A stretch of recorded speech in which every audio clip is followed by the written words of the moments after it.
உலகெங்கும் உள்ள meme TV Tamil நேயர்களுக்கு வணக்கம். இந்த செய்தி தொகுப்பிற்கு வரவேற்பது ஆர்ஜே பரணி. முதலில் தலைப்புச் செய்திகளை பார்க்கலாம். எகிப்து கத்தார் முன்மொழிந்துள்ள புதிய போர் நிறுத்த உடன்படிக்கை. 60 நாட்கள் சண்டை நிறுத்தத்திற்கு ஹமாஸ் ஒப்புதல். 10 இஸ்ரேலியர்களை விடுவித்து 1700 பாலஸ்தீனியர்களை மீட்கும் ஹமாஸ். இஸ்ரேல் எல்லைக்கு ஆக்கிரமிப்பு படைகள் வெளியேற நிபந்தனை. உணவு, எரிபொருள், மின்சார விநியோகத்தை தீவிரப்படுத்த வேண்டும். சண்டை நிறுத்த ஒப்பந்தத்தில் ஹமாஸ் வலியுறுத்தல். ஹமாஸால் ஏற்றுக்கொள்ளப்பட்ட சண்டை நிறுத்த ஒப்பந்தத்தை நிராகரித்த நெதன்யாகு. 1 லட்சம் ஆக்கிரமிப்பு வீரர்கள் காசா சிட்டியை முற்றுகையிட்டுள்ளதால் கடும் பதற்றம். காசா சிட்டியிலிருந்து கூட்டம் கூட்டமாக வெளியேறும் மக்கள். ஆக்கிரமிப்பு படைகளுக்கு கடும் பதிலடி கொடுத்து வரும் பாலஸ்தீன் போராளிகள். இனி செய்திகளை விரிவாக பார்க்கலாம். எகிப்து கத்தார் முன்மொழிந்த போர் நிறுத்த ஒப்பந்தத்தை ஏற்றுக்கொண்டுள்ளதாக ஹமாஸ் மற்றும் இதர போராளி குழுக்கள் அறிவித்துள்ளன. கைதிகள் பரிமாற்றம், மனிதநேய உதவிகள், ரஃபா எல்லையை திறப்பது ஆகிய முக்கிய சரத்துக்கள் இதில் இடம்பெற்றுள்ளன. கிழக்கு காசா, பெய்த்லகியா, அல் சுஜாயியா பகுதிகளை தவிர்த்து காசாவின் பிற மக்கள் நடமாட்டம் உள்ள பகுதிகளில் இருந்து சுமார் 1 கிலோமீட்டர் தூரம் விலகிச் செல்வது என ஆக்கிரமிப்பு படைகளுக்கு ஒப்பந்தம் நிர்பந்தம் செய்துள்ளது. இந்த ஒப்பந்தம் ஹமாஸிற்கும் இதர போராளி குழுக்களுக்கும் மிக பெரும் வெற்றியாக அமைந்துள்ளது. காரணம், உயிருடன் உள்ள 10 இஸ்ரேலிய கைதிகளை விடுவிக்கும் பாலஸ்தீன் போராளிகள் அதற்கு நிகராக இஸ்ரேல் சிறையில் விசாரணை கைதிகளாக உள்ள 1500 பாலஸ்தீனியர்கள் மற்றும் ஆயுள் தண்டனை விதிக்கப்பட்ட 140 கைதிகள், மேலும் 15 ஆண்டுகளுக்கும் மேல் சிறையில் உள்ள 40 கைதிகள் என மொத்தம் 1700 பாலஸ்தீனியர்கள் விடுவிக்கப்பட உள்ளனர். அதேபோல ஒவ்வொரு இஸ்ரேலிய கைதியின் உடலுக்கு பகரமாக 10 பாலஸ்தீனியர்களின் உடல்கள் மற்றும் தடுப்பு காவலில் உள்ள அனைத்து பாலஸ்தீனிய பெண்கள் மற்றும் குழந்தைகள் விடுவிக்கப்பட உள்ளனர். இஸ்ரேல் பிறப்பித்துள்ள காலி செய்யும் உத்தரவுகள் அனைத்தும் நிறுத்தப்பட்டு காசா முழுவதும் துரிதமாக உதவிப் பொருட்கள் சென்றடைய வேண்டும் என ஒப்பந்தத்தில் தெரிவிக்கப்பட்டுள்ளது. குறிப்பாக எரிபொருள், குடிநீர், மின் விநியோகம், மேலும் மருத்துவமனைகள், பேக்கரிகள், மறுகட்டமைப்புகள் செய்யப்படுதல், இடிபாடுகளை அகற்ற கனரக வாகனங்களை அனுமதித்தல் போன்ற பல்வேறு சரத்துக்கள் இந்த ஒப்பந்தத்தில் இடம் பிடித்துள்ளன. தற்போது உணவு விநியோகத்தை இஸ்ரேலால் இயக்கப்படும் அமைப்பு மேற்கொண்டு வரும் நிலையில் அதற்கு பதிலாக ஐநா அகதிகள் அமைப்பு மற்றும் சர்வதேச செஞ்சிலுவை சங்கம் ஆகிய அமைப்புகள் மேற்கொள்ள வேண்டும் என இந்த ஒப்பந்தம் குறிப்பிட்டுள்ளது. ஹமாஸால் ஏற்றுக்கொள்ளப்பட்ட இந்த ஒப்பந்தத்தை தாங்களும் பெற்றுள்ளதாக நெதன்யாகுவின் ஆலோசகர் டிமிட்ரி ஜென்டில்மேன் தெரிவித்துள்ளார்.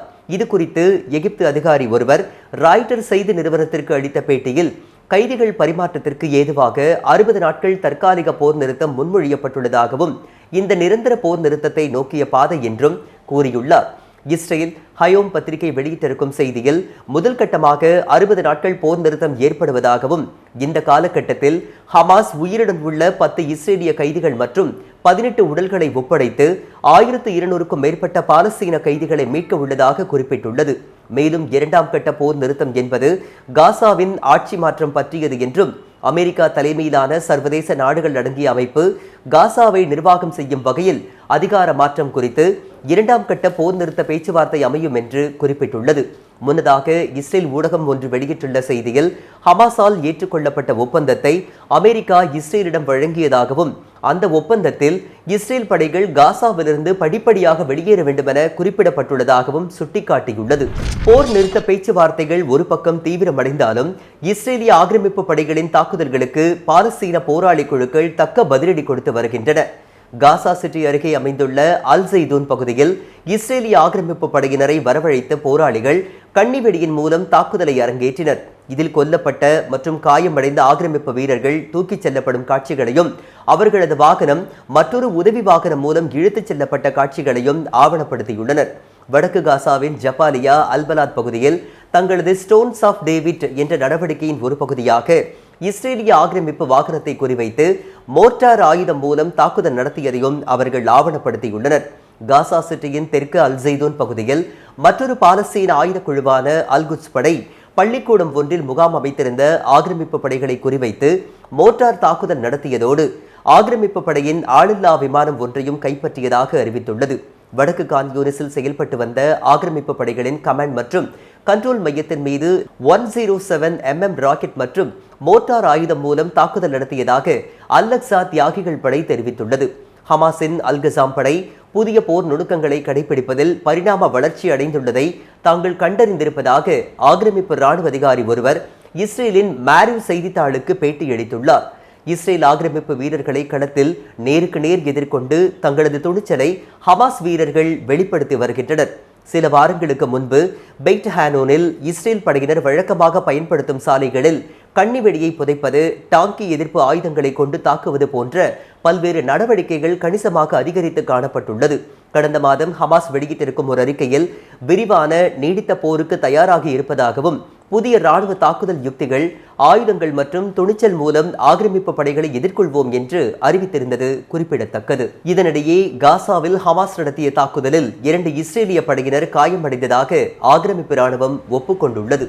போர் நிறுத்த பேச்சுவார்த்தை தீவிரமடைந்து வரும் அதே வேளையில் சுமார் 1 லட்சம் ஆக்கிரமிப்பு வீரர்கள் காசா சிட்டி நகரத்தை சூழ்ந்துள்ளனர். தீவிர வான்வழி தாக்குதல்களை ஆக்கிரமிப்பு படைகள் தொடங்கிய நிலையில் அங்கிருந்து மக்கள் கூட்டமாக வெளியேறி வருகின்றனர். காசா சிட்டியின் சில பகுதிகளுக்குள் இன்னும் ஆக்கிரமிப்பு படை நுழையவில்லை.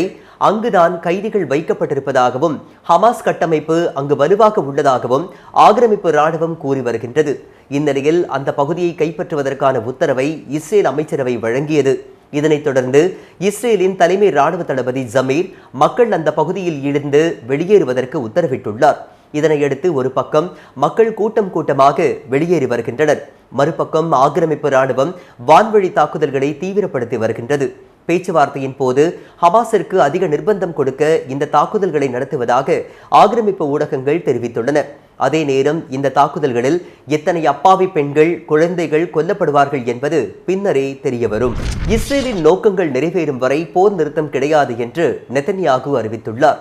கத்தார் மற்றும் எகிப்து முன்மொழிந்த போர் நிறுத்த உடன்படிக்கையை ஹமாஸ் ஏற்றுக்கொண்டிருக்கும் நிலையில் அதனை நிராகரிப்பதாக பெஞ்சமின் நெதன்யாகு அறிவித்துள்ளார். தனது நிபந்தனைகளை ஹமாஸ் ஏற்றுக்கொண்டால் மட்டுமே போர் நிறுத்தம் என்று அவர் திட்டவட்டமாக கூறியுள்ளார். அவர் முன்வைத்துள்ள நிபந்தனைகளை பற்றி இந்த தொகுப்பில் பார்க்கலாம். கைதிகள் மற்றும் உடல்களை ஒரே தவணையில் ஒப்படைக்க வேண்டும். ஹமாஸ் ஆயுதங்களை கீழே போட வேண்டும். காசாவை முழுமையாக இஸ்ரேல் படைகளிடம் ஒப்படைக்க வேண்டும். ஹமாஸ் பாலஸ்தீன அத்தாரிட்டி அல்லாத நிர்வாகம் காசாவை ஆட்சி செய்ய வேண்டும்.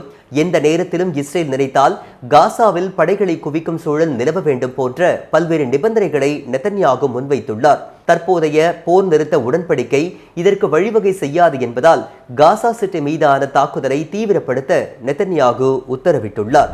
போர் நிறுத்தம் ஏற்பட வேண்டும் என்பதற்காக ஹமாஸ் நீண்ட காலமாக முன்வைத்து வந்த சில நிபந்தனைகளை தளர்த்தியுள்ளதாக டைம்ஸ் ஆஃப் இஸ்ரேல் ஊடகம் செய்தி வெளியிட்டுள்ளது. இஸ்ரேல் சிறையில் ஆயுள் தண்டனை அனுபவிக்கும் சுமார் 200 பாலஸ்தீனியர்களை விடுவிக்க வேண்டும் என ஹமாஸ் நிர்பந்தித்து வந்த நிலையில் இஸ்ரேல் 125 பேரை விடுவிக்க தயார் என்று கூறியுள்ளது. இதனை ஏற்றுக்கொள்ளாமல் இருந்து வந்த ஹமாஸ் தற்போது 150 பேரை விடுவிக்க வேண்டும் என நிபந்தனையை தளர்த்தியுள்ளது. இஸ்ரேல் எல்லையில் இருந்து 1 கிலோமீட்டர் முதல் 1.2 கிலோமீட்டர் தூரம் வரையில் ஆக்கிரமிப்பு படைகள் நிலைநிறுத்தப்படும் என ஏற்கனவே இஸ்ரேல் அறிவித்த நிலையில் அதனை 800 மீட்டராக குறைக்க ஹமாஸ் வலியுறுத்தியுள்ளது. தற்போது 800 மீட்டர் முதல் 1 கிலோமீட்டர் வரை ஆக்கிரமிப்பு படைகள் நிலை கொள்ள ஹமாஸ் ஒப்புக்கொண்டுள்ளது.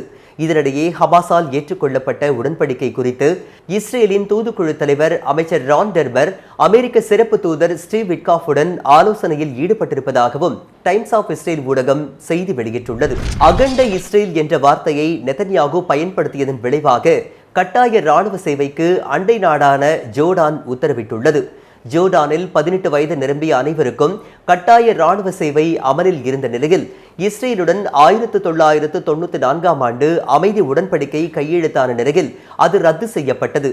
கடந்த 2020ஆம் ஆண்டு மீண்டும் கட்டாய ராணுவ சேவை சட்டம் கொண்டுவர முயற்சிகள் மேற்கொள்ளப்பட்ட நிலையில் அது தோல்வியில் முடிந்தது. இந்நிலையில் ஜோர்டான் பட்டத்து இளவரசர் ஹுசைன் பின் அப்துல்லா 18 வயது நிரம்பிய ஒவ்வொரு ஜோர்டான் இளைஞரும் கட்டாய ராணுவ பயிற்சி மற்றும் சேவை செய்ய வேண்டும் என்ற புதிய சட்டத்தை பிறப்பிக்க உத்தரவிட்டுள்ளார். இது குறித்து கூறியுள்ள ஜோர்டான் பிரதமர் ஜாஃபர் ஹசன், இளவரசரின் இந்த உத்தரவு நாட்டின் கண்ணியத்தையும் மதிப்பையும் அதிகரிக்கும் என்றார். ஜோர்டான் எல்லையில் உள்ள மேற்கு கரையை இஸ்ரேல் தீவிரமாக ஆக்கிரமித்து வரும் நிலையில் பாலஸ்தீன தனிநாடு உருவாவதற்கும் தடைகளை ஏற்படுத்தி வருகின்றது. மேலும் அண்மையில் அகண்ட இஸ்ரேல் என்ற முழக்கத்தை பெஞ்சமின் நெதன்யாகு முன்வைத்தார். இது மன்னராட்சி அரபு நாடுகளை அதிர்ச்சியில் ஆழ்த்தியுள்ளது. இந்த சூழலில்தான் ஜோர்டான் பட்டத்து இளவரசர் விழித்துக் கொண்டு இந்த உத்தரவை பிறப்பித்துள்ளதாக பார்க்கப்படுகின்றது. ஆஸ்திரேலியாவில் முடித்திருத்தம் செய்ய வந்த இஸ்ரேல்காரரை நீங்கள் குழந்தைகளை கொல்பவர்கள் என்று கூறி சலூனின் பெண் உரிமையாளர் கழுத்தை பிடித்து வெளியே தள்ளிய நிகழ்வு ஆக்கிரமிப்பு நாட்டினரை அதிர்ச்சியில் ஆழ்த்தியுள்ளது. ஆஸ்திரேலியாவின் மெல்பர்னில் சலூன் கடை ஒன்றிற்கு ஒரு இஸ்ரேல் இளைஞர் சென்றுள்ளார். அவரிடம் நீங்கள் எந்த ஊர் என்று அந்த கடையின் பெண் உரிமையாளர் கேத்ரினா கேட்டுள்ளார். தான் இஸ்ரேல் நாட்டில் இருந்து வருவதாக அந்த இளைஞர் கூறியவுடன், நீங்கள் குழந்தைகளை கொல்பவர்கள், உடனே இங்கிருந்து வெளியே போ என்று கூறி அவரின் சட்டையை பிடித்து இழுத்து வெளியே தள்ளியுள்ளார் அந்த கடையின் பெண் உரிமையாளர் கேத்ரினா. இது குறித்து கேள்விப்பட்டு மற்றொரு இஸ்ரேல் ஊடகவியலாளர் அந்த கடைக்கு சென்று செய்தி சேகரிப்பது போன்று அந்த பெண் உரிமையாளரை மிரட்டினார். அப்போது அவரையும் நீங்கள் எந்த ஊர் என்று கேட்ட கேத்ரினா அவரும் இஸ்ரேல் என்று சொன்னவுடன், நீங்கள் குழந்தைகளை கொல்பவர்கள் என்று கூறியதோடு கெட்ட வார்த்தையிலும் திட்டி அங்கிருந்து அவரையும் வெளியேற்றியுள்ளார். பல முஸ்லிம் மற்றும் அரபு நாடுகளில் கூட இஸ்ரேலியர்கள் சுதந்திரமாக சுற்றி வரும் நிலையில் பல வெளிநாடுகளில் இஸ்ரேலியர்களுக்கு எதிரான மனநிலை பரவி வருவதை இதுபோன்ற சம்பவங்கள் தற்போது சுட்டிக்காட்டுகின்றன. பாலஸ்தீன வரலாற்றை எடுத்து கூறும் வகையில் பாலஸ்தீன் 36 என்ற திரைப்படம் ஆஸ்கருக்கு பரிந்துரைக்கப்பட்டுள்ளது. 1936 முதல் 1939 வரையிலான காலகட்டத்தில் பாலஸ்தீனத்தில் என்ன நடந்தது, எப்படி பிரிட்டன் பாலஸ்தீனியர்களை அடிமைப்படுத்தியது, எப்படி யூதர்கள் அங்கு வந்தார்கள், யூத தீவிரவாத குழுக்கள் எப்படி வன்முறைகளை கட்டவிழ்த்து விட்டன, அதனை பாலஸ்தீனியர்கள் எப்படி வீரத்துடன் எதிர்கொண்டார்கள், நக்பா எனப்படும் பேரழிவு எப்படி நடந்தது போன்ற பல சம்பவங்களை தத்ரூபமாக விவரிக்கும் வகையில் இந்த பாலஸ்தீன 36 திரைப்படம் தயாரிக்கப்பட்டுள்ளது. பாலஸ்தீன அரசின் அனுமதியை பெற்று உலக திரைப்பட விழாக்கள் பலவற்றில் இந்த திரைப்படம் திரையிடப்பட்டு பெரும் வரவேற்புகளை பெற்றுள்ளது. இதனைத் தொடர்ந்து 2026ஆம் ஆண்டிற்கு ஆஸ்கருக்கு இந்த திரைப்படம் பாலஸ்தீன அரசால் பரிந்துரைக்கப்பட்டுள்ளது. பாலஸ்தீனம் என்ற ஒரு நாடு உருவாக கூடாது என பெஞ்சமின் நெத்தன்யாகு கொடும் இனப்படுகொலையில் ஈடுபட்டு வரும் நிலையில் இந்த திரைப்படம் ஆஸ்கர் விருதுக்கு பரிந்துரைக்கப்பட்டிருப்பது உலக நாடுகளின் கவனத்தை பெற்றிருப்பதோடு ஆக்கிரமிப்பு சக்திகளையும் அதிர வைத்துள்ளது. மீண்டும் தலைப்புச் செய்திகள். எகிப்து கத்தார் முன்மொழிந்துள்ள புதிய போர் நிறுத்த உடன்படிக்கை. 60 நாட்கள் சண்டை நிறுத்தத்திற்கு ஹமாஸ் ஒப்புதல். 10 இஸ்ரேலியர்களை விடுவித்து 1700 பாலஸ்தீனியர்களை மீட்கும் ஹமாஸ். இஸ்ரேல் எல்லைக்கு ஆக்கிரமிப்பு படைகள் வெளியேற நிபந்தனை. உணவு, எரிபொருள், மின்சார விநியோகத்தை தீவிரப்படுத்த வேண்டும். சண்டை நிறுத்த ஒப்பந்தத்தில் ஹமாஸ் வலியுறுத்தல். ஹமாஸால் ஏற்றுக்கொள்ளப்பட்ட சண்டை நிறுத்த ஒப்பந்தத்தை நிராகரித்த நெத்தன்யாகு. 1 லட்சம் ஆக்கிரமிப்பு வீரர்கள் காசா சிட்டியை முற்றுகையிட்டுள்ளதால் கடும் பதற்றம். காசா சிட்டியிலிருந்து கூட்டம் கூட்டமாக வெளியேறும் மக்கள். ஆக்கிரமிப்பு படைகளுக்கு கடும் பதிலடி கொடுத்து வரும் பாலஸ்தீன் போராளிகள்.